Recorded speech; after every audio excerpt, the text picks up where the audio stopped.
Hi and welcome to FedMail. Thank you for joining us on this Friday afternoon. Shabbat Shalom to you. Talks continue around negotiations to release the Israeli hostages held by Hamas.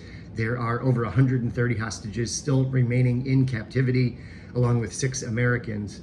The negotiators for Hamas have taken a very maximalist position, demanding all prisoners held by Israel are released, which would include countless personnel who perpetrated terror attacks, including today's demand that they want to see Marwan Barghouti released.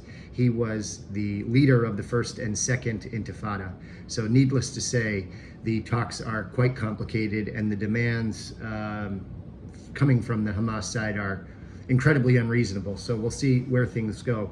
There's also increasing pressure from the families of Israeli hostages.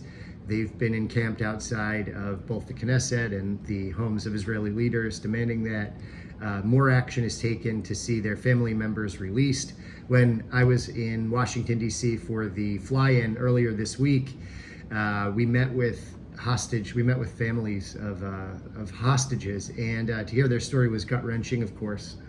It was, I think, a very powerful message, and to have them speak to members of the U.S. Congress also hopefully will put pressure on them to do everything they can to see the release of these prisoners or these hostages, I'm sorry.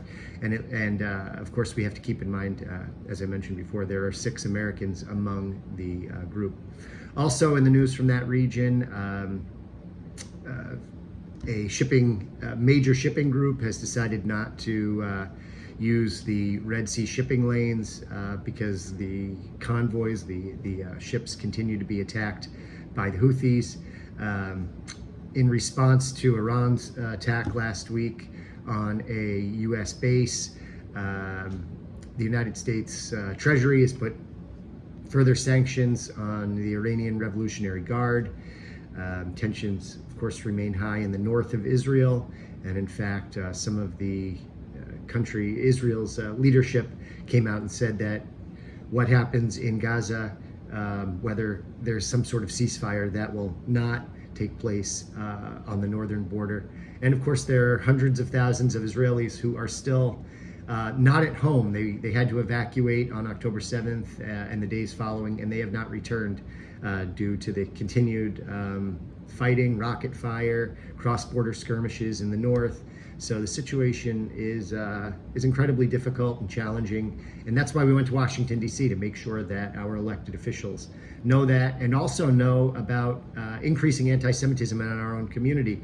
And just this week, in fact, our local city councilors, including Mo Bergman, and some of our past city councilors received anti-Semitic postcards in the mail from a white supremacist group. Actually, this happened twice over the course of the last 48 hours. So even in our own community, we unfortunately have to face these awful things and these awful people. Last week, I noted that in FedMail that we were raising the flag of the Warsaw Ghetto Uprising. That was a wonderful event at Worcester City Hall. Mary Jane Ryan spoke. Dr. Dave Shepro played Zug nicht kein Mul on a cornet, which was really lovely. And we had a speech from the mayor and Mo Bergman, representing elected officials from the city. The following day, there was an anti-Israel protest downtown at City Hall.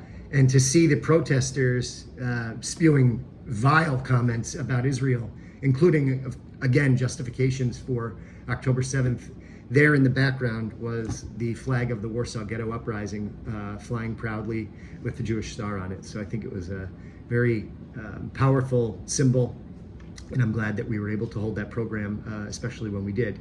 I also want to say hello from the Worcester Florida Party. That took place yesterday. It was nicely attended, and the greatest part about it is that all of these people, some of whom haven't been in Worcester in a number of decades, still have such a fond feeling and feeling of support and unity with our Jewish community today. And I'm really happy to be a part of that. So it was wonderful, especially through these difficult times. Nice to be able to get together with friends. With that said, check out the calendar. A lot of great things coming up. Thank you for your support. Take care. Have a great weekend. Shabbat Shalom. Bye-bye.